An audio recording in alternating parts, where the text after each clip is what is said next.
11 October 2025 பொதுக்காலம் 27ஆம் வார சனிக்கிழமை. முதல் வாசகம்.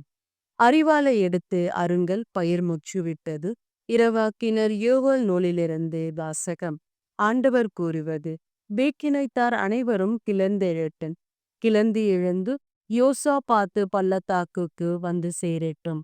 ஏனெனில் சுற்றுப்புறத்து வேற்றினத்தார் அனைவருக்கும் சீர்த்து வழங்க நான் அங்கே அமர்ந்திருப்பேன்.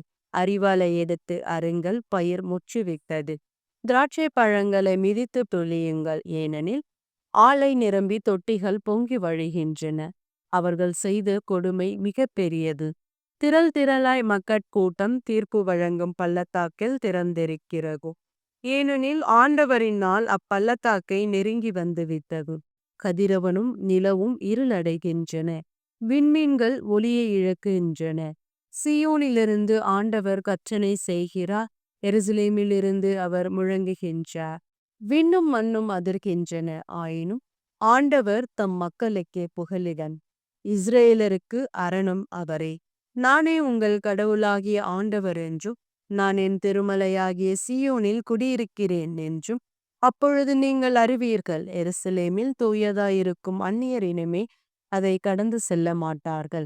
அந்நாட்களில் மலைகள் இனிய புது ரசத்தை பொழியும். குன்றுகளிலிருந்து பால் வழிந்தோதும். யூதேயாவின் நீரோடைகள் எல்லாம் தண்ணீர் நிரம்பி வடியும். ஆண்டவரின் இல்லத்திலிருந்து நீரூற்று ஒன்று கிளம்பும். அது சித்தமில் உள்ள ஓடைகளில் பாய்ந்தோடும்.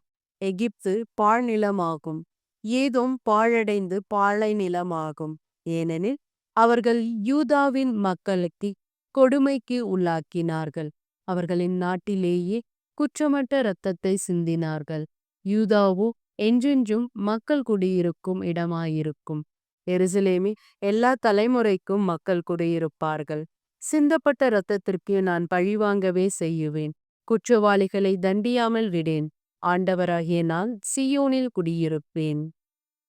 ஆண்டவரின் அருள்வாக்கு. இறைவா உமக்கு நன்றி. நற்செய்தி வாசகம். இறைவார்த்தையை கேட்டு அதை கடைபிடிப்போர் அதிகம் பேறு பெற்றோர். லூக்கா எழுதிய தூய நற்செய்தியிலிருந்து வாசகம்.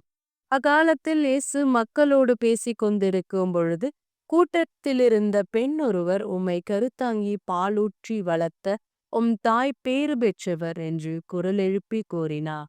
அவரும் இறைவார்த்தையை கேட்டு அதை கடைபிடிப்போர் இன்னும் அதிகம் பேறு பெற்றோர் என்றார்.